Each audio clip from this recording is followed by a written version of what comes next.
Hey everyone, what's up? Hope everything is going well. Let us know how life is treating you in the comments. And in the last video, you probably saw me trying to unbox a bottle of Bois Dormant, and instead it was mistakenly Reptile. There was a misunderstanding, some lack of communication. I'm not exactly sure, but I ended up going back to Celine today. Wasn't sure what to expect. I had originally asked for a bottle of Bois Dormant, and when I came home to unbox it, I didn't check the bottom of it, but it was a bottle of Reptile. The receipt said Reptile, and it was, kind of a shock and a surprise, and I wasn't expecting that at all. And I wasn't sure how Celine was going to handle this, but I did go in today, and very calmly, very collectively, because they do have a policy. Once the wrapper is open, the cellophane has been cracked, they have a no return or exchange policy, and I totally understand that. And I'm not sure where the miscommunication came from, because I'm pretty certain I had asked for Bois Dormant, but I guess it's also on me to check what it is that I'm opening. And however they decided to handle it would have been okay with me, because I have to take responsibility for my own actions. But in this time and in this place where customer service is a priority, Celine really came through and they corrected the mistake. Not saying it's their fault or it's my fault. I'm not sure exactly what had happened, but they had taken the bottle back, the open package of Reptile, and traded it for a new bottle of Bois Dormant, which is exactly what I wanted, because I already do have a bottle of Reptile. So here we go. And I should have done this. I should have checked it, but I didn't. In my excitement, I had just assumed it was exactly what I had asked for. But it's all good. The mistake has been corrected. I'm grateful. I'm glad. I'm happy. I'm really glad that they went out of their way when they didn't have to. It feels good as a consumer, as somebody that does support their brand and really enjoys what they have to offer. So shout outs to the Toronto Celine counter at Yorkdale. Big shout outs. Thank you so much. So let's open this up. And I am excited to have this. I do like this. I think this is an exceptional perfume, especially if you like wood. This is very woody. So here we go. We'll remove the garter one more time, and we will unveil probably what is the nicest packaging in all of perfume, from the box to the bottle. And this is the 200 ml, massive size. Make sure it's Bois Dormant, and it is the Sleeping Beauty. So I was kind of curious about that name, Bois Dormant, which translates to sleeping wood. And a couple of people have commented on my last video saying that the translation comes from a novel, La Belle au Bois Dormant, which is the Sleeping Beauty. And it is a beautiful perfume. It is very lovely. It isn't at all, it's not outrageous, or there's nothing really, I don't want to say it's not exciting, because it is exciting. It's a beautiful wear. It wears lovely on my skin, but it's more elegant than outrageous. And it's just a nice, like a lovely perfume. And I think it really does well at kind of finishing this collection. From what I understand, they're going to stop at 11. Is this 11 or 12? But they're going to stop at this. So surprising. You don't very often hear of collections stopping. Brands just keep throwing on top of what that, like, look at Dior. Dior just keeps adding and adding and adding. And they finally end up discontinuing some junky perfumes. But you don't really hear of collections ending. So I was kind of surprised to hear that this was going to end. A little bit disappointed, but because I do enjoy this line, but at the same time, I respect that. and hoping that maybe there'll be another line adjacent to this one, because they really are lovely fragrances. So let's spray a little of this on. And I had said, right, in my initial first impressions video that this did not remind me of the nighttime version of this. This is supposed to be the daytime version of Black Tie, which I have here somewhere. Okay, so this was supposed to be the daytime version of Black Tie.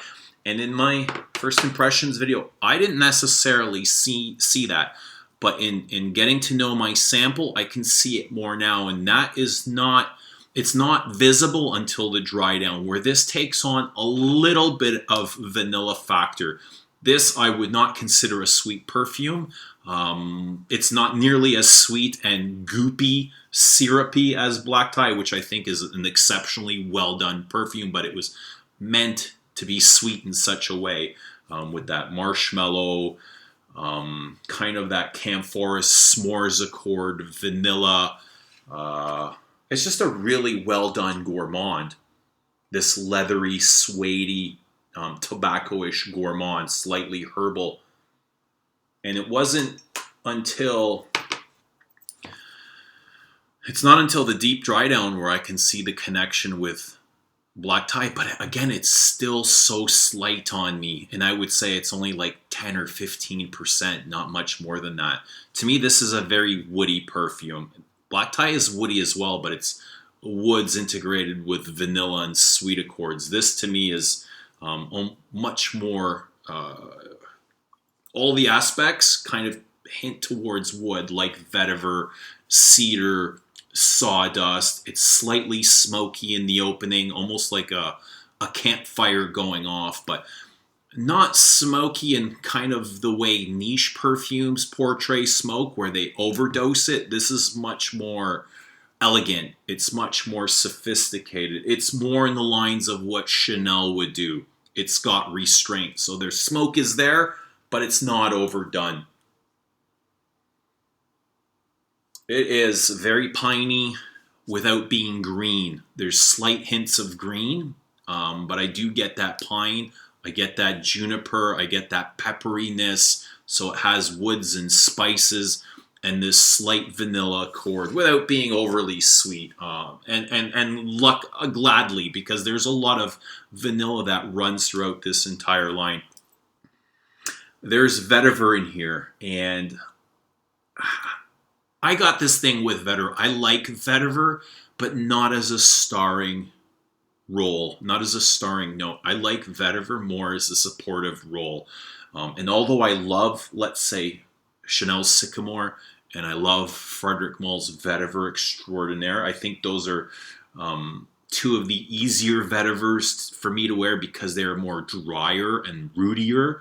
I think the vetiver in here is used more similarly to Chanel's and Frederic Malle's drier, rootier aspect, because there's still a crispness in here, but it's not that wet vetiver that Guerlain's using, or Diptyque's Vetiverio.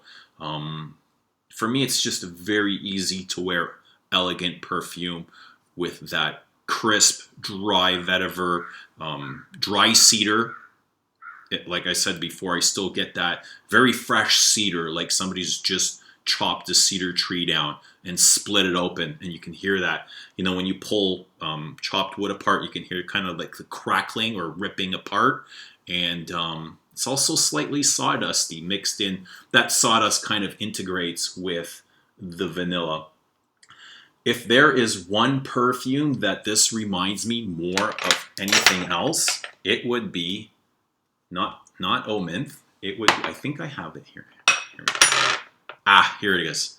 Diptyque's Tam Dao. And although Tam Dao is sandalwood based, this is still very woody, like not being in the forest, woodsy, but woody like fresh wood, chopped wood, sawdusty. This has also got slightly some of that, is it cypress or juniper or some kind of herbal green foresty facets to it. Very nice. This is gorgeous. There might also be a little bit of sandalwood in here deep in the dry down because there is some creaminess that comes out. There is some powderiness, which I love. So I'm noticing the iris in here, and although it's not an iris note that's integrated right inside of the perfume, and you're going to pick up rootiness or lipsticky facets or green vegetal things. The iris here it's more, I see it more on the periphery, on the outside, and what it does more than anything is add that powdery texture the same way the iris is in Chanel's Coromandel. I don't necessarily get an iris note in Coromandel, but I get that powdery texture on the outside, almost like this golden hue of iris, like popping on the outside, which kind of rounds the perfume out. It takes out the sharp cutting lines of the cedar. It fills those in and adds a little bit of the creaminess, some powderiness and warmth. So that's what I get from iris. But it's a very beautiful perfume, very elegant, and it fits in very much. It's very in tuned and balanced with the rest of this line. And what I love about this line is the cohesion. They all kind of fit in together. It's not like one is extremely loud and then one is a skin scent. They all feel like they have similar balances to me, and I really appreciate that from somebody that can stand back and likes to analyze and kind of figure or kind of see how patterns come together. And I see there is a lot of, they have a very cohesive brand aesthetic, which I love. I really appreciate that. And I think, if the line is complete now, I would say, yeah, it's a very good line. It's something worth looking into. And if they want to create more, I'd be happy in the same way. I'd love to see what else Hedy has on the horizon, but I think it's an excellent perfume. Somebody had asked me in the last video, is it like Hedy's Bois d'Argent, which I have here somewhere as well. I've got a lot of perfumes up here. Don't ask me why, but you shouldn't be surprised either. Okay, yes, Bois d'Argent. Is it similar to Hedy's Bois d'Argent? It's a good question. It is a good question. So yes and no. I mean, they don't smell alike, but they have, I would say, sort of this similar balance, similar structure to them.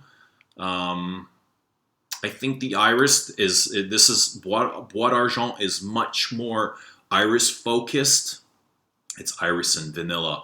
While to me, Bois Dormant is cedar. It's cedar, sharp woods. But they kind of have this similar feeling to them. Yes, they have similar feelings. Do they smell the same?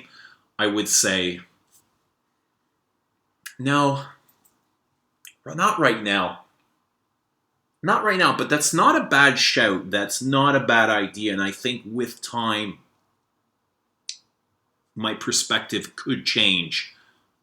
I can see that maybe possibly something I could probably discover something that bridges them together.